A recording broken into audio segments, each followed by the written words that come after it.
Hello tout le monde, j'espère vraiment que vous allez bien. Aujourd'hui, on va parler de fringues et on va parler de garde-robe minimaliste. Je mets des guillemets parce que c'est pas non plus complètement 100% vraiment minimaliste. Un petit bonjour spécial à monsieur qui est en train de faire des gaufres, donc vous l'entendrez peut-être remuer, fouetter ou voilà, faire des choses comme ça. Bonjour. On est en lumière du jour, c'est pour ça que j'ai pas mis mes lunettes, parce qu'avec le reflet de la fenêtre, la dernière fois j'ai trouvé ça moi-même très agaçant, donc je me suis dit que peut-être vous aussi. Aujourd'hui je voulais revenir sur le projet de garde-robe minimaliste qui s'appelle le projet 333. Ce nom-là a été inventé par, je ne sais plus comment elle s'appelle, qui a écrit un livre sur une méthode pour avoir une garde-robe plus raisonnable et mieux porter ses vêtements, c'est-à-dire redonner leur valeur aux vêtements, les porter plusieurs fois. Le principe c'est 3-33, c'est-à-dire que pendant 3 mois, vous ne portez que les 33 mêmes vêtements. Donc vous avez le droit de garder le reste de votre garde-robe, évidemment, elle vous dit pas de tout jeter, mais par contre, pendant ces 3 mois-là, vous en choisissez 33, puis les 3 mois d'après, vous en choisissez 33 autres où il peut y en avoir en commun. Bref, le but c'est vraiment de limiter ces vêtements à un instant T, et surtout de les réutiliser. Et s'il y en a un que vous mettez dans vos 33 et que vous portez pas une seule fois sur 2 ou 3 cycles de suite, l'intérêt c'est peut-être de s'en débarrasser. Moi j'ai découvert ce projet et je l'ai fait il y a 1 an, et très régulièrement j'ai des messages de « au fait t'en es où, tu pourrais nous faire un update » etc. Et je me suis dit que c'était pas inintéressant. Me voilà 1 an après. Le 333, je l'ai fait vraiment 2 fois de suite. Donc une fois au printemps dernier et une fois 3 mois après, c'est-à-dire ça devait être la fin de l'été ou le début de la rentrée. Je trouve ça bien de faire des cycles où dans votre tête ça vous parle. Et encore une fois, il n'y a pas de règle absolue. Si vous voulez faire un 2-35 ou un 4-22, vous pouvez. C'est pas dans le marbre absolument qu'il faut respecter les règles. Ce que j'ai vraiment aimé dans le processus en fait de retrouver les 33 que vous voulez garder à ce moment-là, c'est que ça vous fait faire du tri. En fait, à chaque fois, ma technique, je mets des guillemets aussi, c'est de tout sortir et de trier et de tout ranger. Comme ça, il n'y en a pas un qu'on oublie 3 saisons de suite, etc.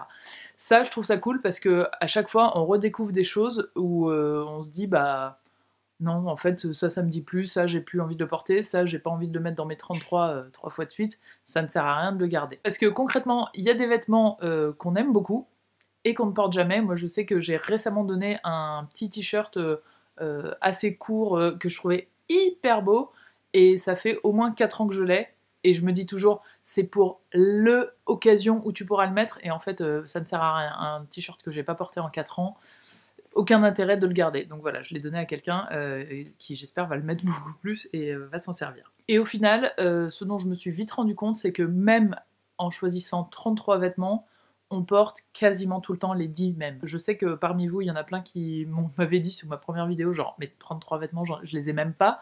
Moi, j'en ai plus que ça, et pourtant, je m'estime pas une grosse chopeuse. Quand j'ai choisi 33, j'étais, ah mais il m'en reste plein que je mets pas, et au final, même en réduisant vraiment ce nombre, je vous dis, on porte vraiment pas tout, et il y en a où ils sont dans les 33 et on les met pas une seule fois pendant les 3 mois. Et donc c'est assez révélateur des habitudes de style de chacun. Et moi, enfin, je me suis vue, je me souviens plus jeune ado, me dire ah non, j'aime pas qu'on me voit 2 fois habillée de la même façon. Et ça, typiquement, c'est du pain béni pour la fast fashion. Si vous savez pas ce que c'est la fast fashion et tous les dégâts que ça peut faire, je vous mets des documentaires, des liens et tout ça, de choses à regarder pour vous renseigner, parce que ça me paraît vraiment très important. L'industrie de la mode est très bénéficiaire et ne fait pas ce qu'elle devrait faire pour être éthique et contribuer à un monde meilleur. Voilà. Le vrai effet à long terme, c'est que je me rends compte que j'ai de moins en moins de mal à porter plein de fois les vêtements que j'aime, et à en avoir rien à faire d'être vue 2 fois habillée de la même façon, voire 15 fois, voire 30 fois, et il n'y a pas de problème. Donc je pense qu'aujourd'hui, même le 333, je pourrais faire moins de 33. Après, c'est quand même sympa de pouvoir mettre une robe un peu originale ou un truc de temps en temps, mais à la base, je m'habille quand même quasiment pareil tous les jours. Il y a juste genre le pull qui change. Sinon, ça peut être soit un slim noir retroussé, soit un pantalon un peu boyfriend bleu ciel, et il n'y a que le haut qui change. Donc c'est assez facile de faire les 33. Et j'étais déjà aussi assez détachée du côté shopping, de l'envie d'acheter des vêtements, etc. Ça doit faire 2-3 ans que j'ai calmé d'un coup, et là vraiment c'est quelque chose que je fais quasiment jamais. C'est vraiment si j'ai besoin ou envie d'un truc précis que je vais y aller, mais c'est très très rare. Et d'ailleurs l'autre fois je me suis baladée dans les rues et je me suis rendu compte que tous les magasins de fringues étaient fermés avec le confinement le dernier, et je m'en étais même pas rendu compte, ça faisait au moins un mois qu'ils étaient fermés. Du coup par rapport à cette consommation de fringues, juste c'est un peu une aparté du 333, mais je pense que ça rentre quand même dedans, j'ai pas eu zéro nouvelle fringue dans ma garde-robe. J'ai acheté un manteau et les pantalons, c'est le seul truc où vraiment je veux pas m'y frotter. Donc en général quand je trouve un modèle que j'aime bien, je l'achète en plusieurs couleurs et je ne porte que ça. Donc voilà, pantalon d'hiver et manteau, c'est la seule chose que j'ai acheté cette année. Par contre on m'a donné beaucoup de fringues, les gens font du tri ou déménagent ou quoi que ce soit, donc on m'en a donné pas mal, et en fait je me suis rendu compte au bout d'un moment en faisant un tri que quasiment tout ce qu'on m'avait donné, je le portais pas du tout. Parce que c'est pas des choses que moi j'aurais acheté, c'était sympa mais pas tout à fait mon style et tout ça, et du coup j'ai quasiment tout redonné. Mes placards se sont quand même remplis, mais je les ai revidés, et en revidant ce qu'on m'avait donné, j'ai aussi revidé des trucs que moi je mettais vraiment décidément pas beaucoup. Ce que je trouve le plus intéressant au final dans ce projet, c'est que ça aide à se détacher du vêtement. Ça veut pas dire que je m'en fiche de ce que je porte ou que je vais me faire un uniforme pull noir, jean noir, pas du tout. J'ai quand même envie de porter des trucs que j'aime bien. En revanche, je me suis rendu compte que le vêtement ou le style n'est plus quelque chose dans lequel j'investis beaucoup de temps ou d'énergie, voire pas du tout.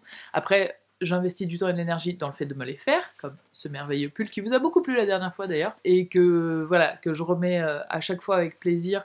Même si quand je me le suis fait, je me suis dit cette couleur rose, c'est un peu pétard. Mais, vous avez vu, j'ai sorti mon maquillage aujourd'hui et je trouve que ça fait vraiment sympa. Bref, et donc j'investis du temps en les faisant, mais pas en cherchant, en me disant quel style je voudrais faire. Oh, ma Chine, elle est trop bien habillée, je vais faire comme elle. Parce qu'en fait, je me suis rendu compte que si ça vous correspond pas exactement, on les utilise pas, on les met pas. Et en fait, je pense qu'en achetant des nouvelles fringues, très souvent, je me disais que je m'achetais une nouvelle personnalité. Je sais pas si vous voyez ce que je veux dire, mais avec une veste, je me disais ouais, je vais être la working girl qui est toujours trop classe, etc.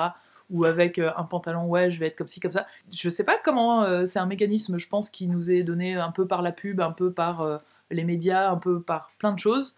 Et du coup, ça m'intéresse aussi. Dites-moi ce que vous en pensez. Qu'est-ce qui fait que vous, qu'est-ce qui vous motive à aller faire du shopping, à acheter, à essayer, à avoir envie d'un truc nouveau? Est-ce que c'est vraiment la nouveauté pour l'excitation d'avoir un truc nouveau? Est-ce que c'est l'idée que vous allez être une nouvelle personne avec ses vêtements? Est-ce que c'est suivre un style? Le mécanisme, moi je vous dis, c'était souvent pour me consoler, me récompenser. Genre, t'as bien travaillé cette semaine, c'était pas facile. Ou ah, t'as le bourdon aujourd'hui, vas-y. Ou juste ah bah j'attends quelqu'un mais je suis en avance, j'ai une demi-heure à occuper, je vais traîner. Et c'est un peu les trois trucs principaux où ça m'arrivait d'aller faire un shopping pas forcément nécessaire. Et c'était pas toutes les semaines, mais pas loin quand même. Donc je me rends compte que ma consommation de vêtements a vraiment, vraiment chuté, et ma relation à mes vêtements a beaucoup changé.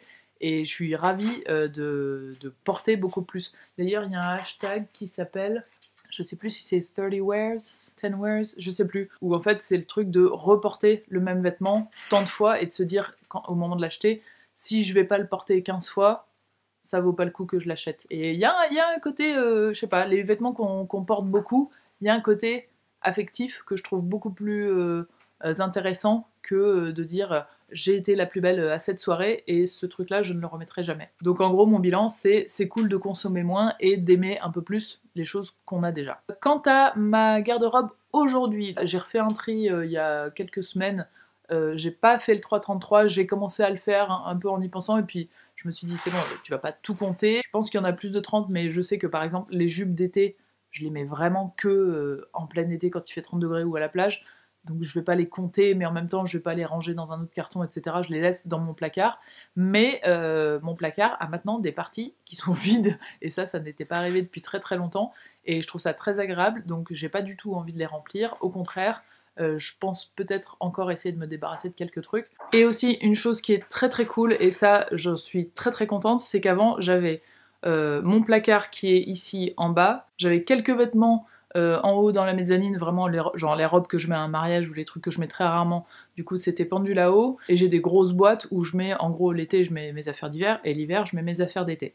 Et là, le rack de en haut il est complètement vidé, donc tout, y compris ce que je mets très très rarement, tient dans mon placard qui est juste là. Et ça, je trouve ça bien. J'ai déjà un grand placard, mais il y a vraiment tous mes vêtements dedans. Se libérer de l'attachement à la chose, moi j'ai trouvé ça très libérateur, c'est peut-être un gros mot, mais un peu dans cet esprit-là. Du coup, mon mot de la fin, c'est que si c'est une idée, un courant, une démarche qui vous intéresse un peu, faites-le au moins 2 fois de suite, à 2 mois, 3 mois, 4 mois d'écart, pour essayer de voir les effets que ça a sur vous. Et une fois que vous avez fait ça, n'hésitez pas à revenir sous cette vidéo et à nous dire, bah voilà, moi j'ai essayé une fois, j'ai essayé 2 fois, qu'est-ce que ça a fait, qu'est-ce que ça a changé. Ça se trouve pour vous, ça va pas du tout marcher et ça va pas vous parler du tout. Donc voilà, ça m'intéresse d'avoir l'avis sur le long terme. J'espère que ça a pu vous intéresser. C'était un petit peu fouillé, un petit peu dans tous les sens, mais voilà, je pense que vous avez eu l'idée principale. Je vous souhaite une merveilleuse semaine et je vous dis peut-être à la semaine prochaine. Et si vous aimez bien ce make-up, n'hésitez pas à me le dire, ça pourrait faire une bonne vidéo maquillage, je pense. Et je vous dis ciao!